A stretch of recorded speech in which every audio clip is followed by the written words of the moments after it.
Ration घोटाले मामले में 10 दिनों की ईडी रिमांड के फैसले के बाद कोर्ट रूम में बेहोश होकर गिरे ममता के मंत्री ज्योतिप्रिया मल्लिक को निजी अस्पताल में भर्ती कराया गया। कुर्सी से बेहोश होकर गिर पड़े ज्योतिप्रिया मल्लिक पत्नी बेटी के साथ ईडी अधिकारी और सीआरपीएफ के जवानों के अस्पताल में तैनाती की गई। 27 अक्टूबर को लंबी पूछताछ के बाद ईडी ने बंगाल के वन मंत्री को गिरफ्तार कर लिया। गिरफ्तारी के बाद ज्योतिप्रिया मल्लिक ने कहा, साजिश का शिकार हुआ हूं। ज्योतिप्रिया मल्लिक का आरोप, यह साजिश बीजेपी और उसके नेता शुभेंदु अधिकारी ने रची है। बीजेपी ने पलटवार किया, पूरी टीएमसी भ्रष्टाचार में डूबी। ज्योतिप्रिया मल्लिक के आरोपों को शुभेंदु अधिकारी ने खारिज किया। कहा, यह एक बड़ा घोटाला है, मुख्यमंत्री के निर्देश पर यह घोटाला हुआ।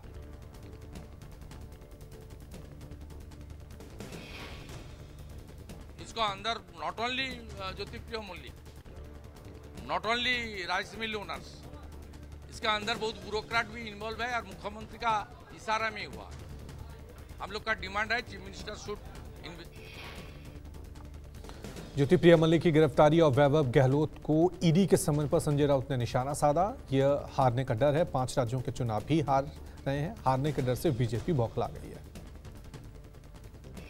संजय राउत बोले, एजेंसी की प्रतिष्ठा को खत्म कर दिया है, लेकिन जिसने गलत काम किया है, चाहे वो अफसर हो या कोई और हो, उन्हें भी जेल जाना पड़ेगा, हिसाब देना पड़ेगा। ये एजेंसी को बताना चाहता हूं, भाई आपकी प्रतिष्ठा तो पूरी खत्म कर दी है, लेकिन 2024 के बाद जिसने गलत काम किया है, वो चाहे अफसर हो या कोई भी हो, उनको भी जेल जाना पड़ेगा, हिसाब देना पड़ेगा। गोविंद सिंह डोटासरा पर ईडी के छापेमारी पर छत्तीसगढ़ के डिप्टी सीएम टीएस सिंहदेव ने कहा कि ईडी को निष्पक्ष होना चाहिए, जो कि वो नहीं है।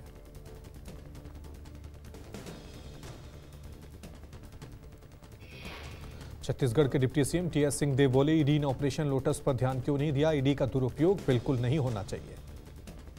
उठाया तो उनको दिखना चाहिए निष्पक्ष, होना भी चाहिए निष्पक्ष, दिखना भी चाहिए निष्पक्ष, जो कि नहीं है वो आपत्तिजनक है। बाकी कार्रवाई करें। जब कांग्रेस पार्टी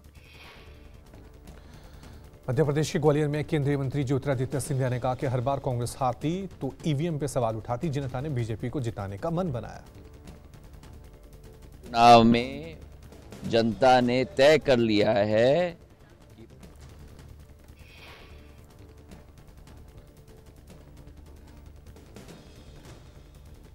हारते हैं तो ईवीएम डब्बे पर प्रश्न उठाते हैं। चुनाव में जनता ने तय कर लिया है कि भारतीय जनता पार्टी की सरकार मध्य प्रदेश में बनने वाली है। आरजेडी नेता के देवी दुर्गा पर की गई टिप्पणी पर केंद्रीय मंत्री नित्यानंद राय ने किया पलटवार। कहा, देवी देवताओं पर टिप्पणी करने वालों को नीतीश तेजस्वी बचाते रहें, जनता इन्हें चुनाव में जवाब देगी। लोग जिनकी बुद्धि भ्रष्ट हो गई है, जिनका विचार अधर्म और पापों से भर गया है, ऐसे ही लोगों को संरक्षण देते हैं नीतीश कुमार जी और तेजस्वी। कांग्रेस नेता राहुल गांधी का आज से 2 दिवसीय छत्तीसगढ़ दौरा। राहुल कोटगांव, कांकेर, कवर्धा, राजनांदगांव में करेंगे चुनावी सभा। राहुल कर सकते हैं नई चुनावी घोषणाएं। कांग्रेस महासचिव प्रियंका गांधी आज मध्य प्रदेश के दमोह में करेंगी जनसभा। दमोह की 4 विधानसभा सीटों के लिए प्रियंका करेंगी साझा प्रचार।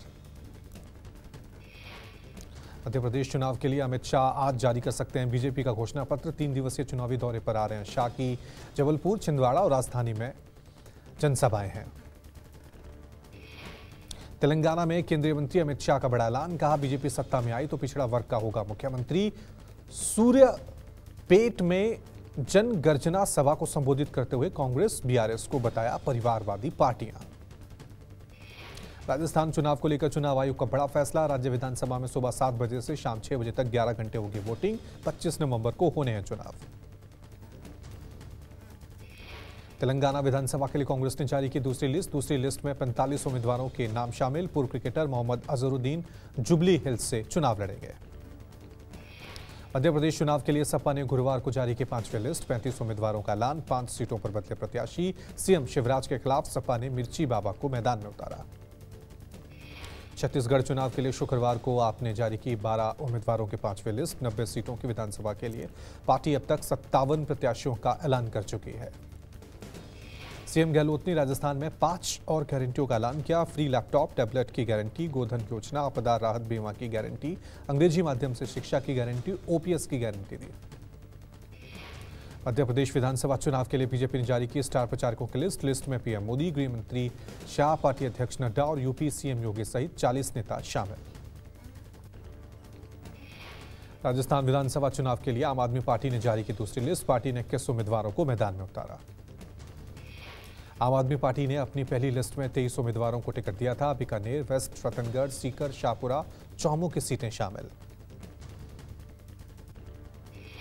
मध्य प्रदेश सीएम शिवराज सिंह चौहान ने बुधनी विधानसभा में शुक्रवार को रोड शो और जनसभा की। अपनी जन्मभूमि जैत पहुंचकर मुख्यमंत्री ने भावुक अपील की। कहा, वोट मांगने नहीं, आपसे मिलने आया हूं। दिल्ली में आम आदमी पार्टी का विरोध प्रदर्शन। संजय सिंह के समर्थन में सड़कों पर उतरे कार्यकर्ता। केंद्र और बीजेपी के खिलाफ जमकर नारेबाजी। हरियाणा बीजेपी को मिला नया अध्यक्ष। कुरुक्षेत्र के सांसद नायब सिंह सैनी बने प्रदेश बीजेपी अध्यक्ष। बीजेपी पिछड़ा वर्ग मोर्चे के उपाध्यक्ष भी हैं नायब। महाराष्ट्र बीजेपी के एक पोस्ट से सियासी उबाल। पार्टी अकाउंट से फडणवीस के 2019 की स्पीच पोस्ट कर लिखा गया, मैं फिर आऊंगा। सियासी खलबली के बीच डिलीट हुई पोस्ट। बीजेपी से गठबंधन को लेकर जनता दल सेक्युलर में गहराए मतभेद। केरल जेडीएस प्रमुख ने बीजेपी से गठबंधन पर नाराजगी जताई। प्रदेश जेडीएस नेता मैथ्यू टी थॉमस ने कहा, फैसले से मैं निराश हूं। मराठा आरक्षण को लेकर मनोज जरांगे का अनशन जारी। मनोज जरांगे के अनशन का आज चौथा दिन। जरांगे ने सरकार से आरक्षण को लेकर पूछे 11 सवाल। शिंदे सरकार को शाम 6 बजे तक जवाब देने को कहा।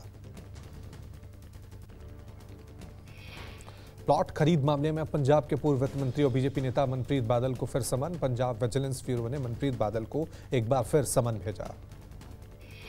मनप्रीत बादल को 31 अक्टूबर को जांच में शामिल होने के लिए कहा गया। मनप्रीत बादल को भटिंडा में पेश होना होगा। पीठ दर्द का हवाला देकर 23 अक्टूबर को पेश नहीं हुए थे मनप्रीत बादल। केंद्र सरकार आज अग्निवीर योजना में अहम बदलाव का ऐलान कर सकती है। रक्षा मंत्रालय के सूत्रों के मुताबिक अग्निपथ योजना को लेकर सरकार के पास कई सुझाव आए हैं। सुझावों में शहीद अग्निवीरों के परिजनों को पेंशन सुविधा, नियमितीकरण का दायरा 25 से बढ़ाकर 50% का सुझाव दिया गया। 4 साल के कार्यकाल को भी थोड़ा और बढ़ाया जा सकता है। पुलिसकर्मी इंदौर के ट्रांसफार्मर ऑयल फैक्ट्री में भीषण आग से हड़कंप मचा। 10 से ज्यादा फायर ब्रिगेड की गाड़ियां मौके पर पहुंची। आग की लपटें दूर दूर तक दिखाई दी। अतीक अहमद की फरार पत्नी शाइस्ता परवीन जेल में बेटों से मिलने जा सकती हैं। खुफिया सूचना के बाद पुलिस ने कई जगह छापेमारी की।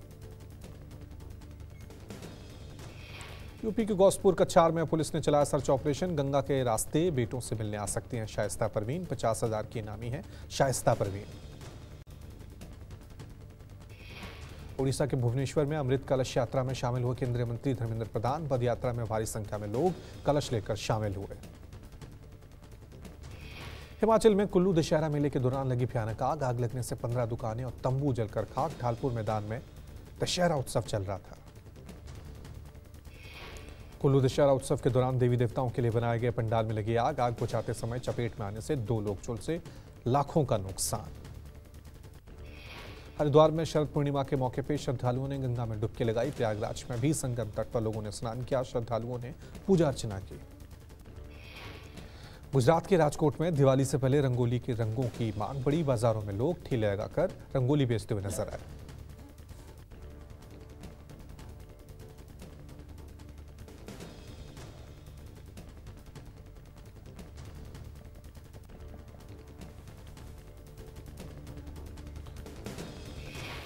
पीएम मोदी ने 7वें भारतीय मोबाइल कांग्रेस का उद्घाटन किया। कार्यक्रम में 22 देशों के 1 लाख अतिथि ले रहे हैं हिस्सा। कार्यक्रम में बोले पीएम, 6G तकनीक में दुनिया का नेतृत्व करेगा भारत।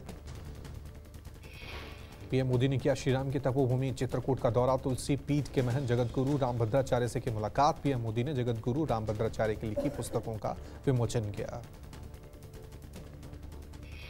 आप सांसद संजय सिंह को नहीं मिली राहत। शुक्रवार को कोर्ट ने 10 नवंबर तक न्यायिक हिरासत बढ़ाई। कोर्ट ने संजय सिंह के आंख के इलाज की इजाजत दी। पुलिस की देखरेख में संजय सिंह अस्पताल जाएंगे। संजय सिंह ने कोर्ट से श्रॉफ आई हॉस्पिटल में इलाज की इजाजत मांगी थी।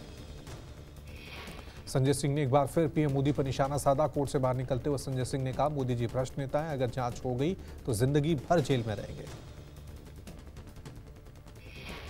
यूपी के बदायूं में एसडीएम का अजीबोगरीब फैसला, राज्यपाल को जमीनी विवाद में समन पेश होने का आदेश दिया गया। गवर्नर ऑफिस ने बदायूं डीएम को पत्र लिखकर विरोध जताया। भारतीय नौसेना के लिए 26 राफेल लड़ाकू विमान खरीदे जाएंगे। भारत सरकार ने इस खरीद को लेकर फ्रांस की दसॉ कंपनी को सूचना दी है। नेवी संस्करण के इन विमानों की तैनाती आईएनएस विक्रांत पे होगी। दिल्ली में बढ़ते प्रदूषण को लेकर पाबंदियां बढ़ने के आसार, राजधानी में अगले 4 दिन दमघोटू हवा से निजात की संभावना नहीं है। शुक्रवार को दिल्ली में बेहद खराब श्रेणी में रही हवा, औसत AQI 249 दर्ज किया गया। पंजाब में पराली जलाने के मामलों में बढ़ोतरी, पराली जलाने के 589 मामले सामने आए। हरियाणा में भी कई जगहों पर पराली जलाने की घटना, हालांकि सरकार का दावा, राज्य में पराली जलाने की घटना में 40% की कमी। प्रदूषण पर काबू पाने के लिए सरकार तरह तरह के कदम उठा रही है। सरकार ने वाहन प्रदूषण पर अंकुश लगाने के लिए red light on engine of अभियान शुरू किया। यूपी के कासगंज में हादसा, आलू से भरा ट्रक खाई में गिरा। ARTO के डर से चालक भाग रहा था। अलीगढ़ के खैर से कासगंज बाईपास होते हुए बरेली जा रहा था ट्रक, चालक ने ARTO पे लगाया उगाही का आरोप। पीड़ित चालक ने सीएम योगी से मदद की गुहार लगाई। सूरत के ओलपाड़ में घास से भरे ट्रक में आग लगी। ट्रक चालक को जैसे ही पता चला, उसने तालाब के किनारे ट्रक खड़ा कर स्थानीय लोगों की मदद से आग पर काबू पाया। यूपी के सोनभद्र में बाइक शोरूम में आग लगी, लाखों का नुकसान। आग लगने के कारण अभी साफ नहीं। शहर के शक्तिनगर इलाके की घटना। मैसूर के शासक रहे टीपू सुल्तान की एक तलवार लंदन में हुई नीलाम। रतन जड़ित मीनाकारी वाली तलवार 10 करोड़ 80 लाख में बिकी। ब्रिटेन के पूर्व पीएम बोरिस जॉनसन अब न्यूज चैनल में काम करेंगे। जॉनसन जल्द ही GB न्यूज के कार्यक्रम को होस्ट करते हुए अपने विचार साझा करेंगे। वर्ल्ड कप में रोमांचक मुकाबले में दक्षिण अफ्रीका ने पाकिस्तान को 1 विकेट से हराया। पाकिस्तान ने 271 रनों का टारगेट दिया था। आखिरी ओवर में 9 विकेट खोकर साउथ अफ्रीका ने हासिल किया लक्ष्य। वर्ल्ड कप में पाकिस्तान की ये चौथी हार है। सेमीफाइनल में पहुंचना अब नामुमकिन। पाकिस्तान अपने आखिरी 4 मैच बांग्लादेश, इंग्लैंड, न्यूजीलैंड से खेलेगा। वर्ल्ड कप में आज 2 मैच धर्मशाला में ऑस्ट्रेलिया और न्यूजीलैंड के बीच ये महामुकाबला होगा। कोलकाता के ईडन गार्डन में बांग्लादेश मैच नीदरलैंड के खिलाफ खेलेगी। रांची में चल रहे महिला एशियाई चैंपियंस ट्रॉफी में भारत ने शानदार आगाज किया। पहले मैच में थाईलैंड को 7-1 से हराया।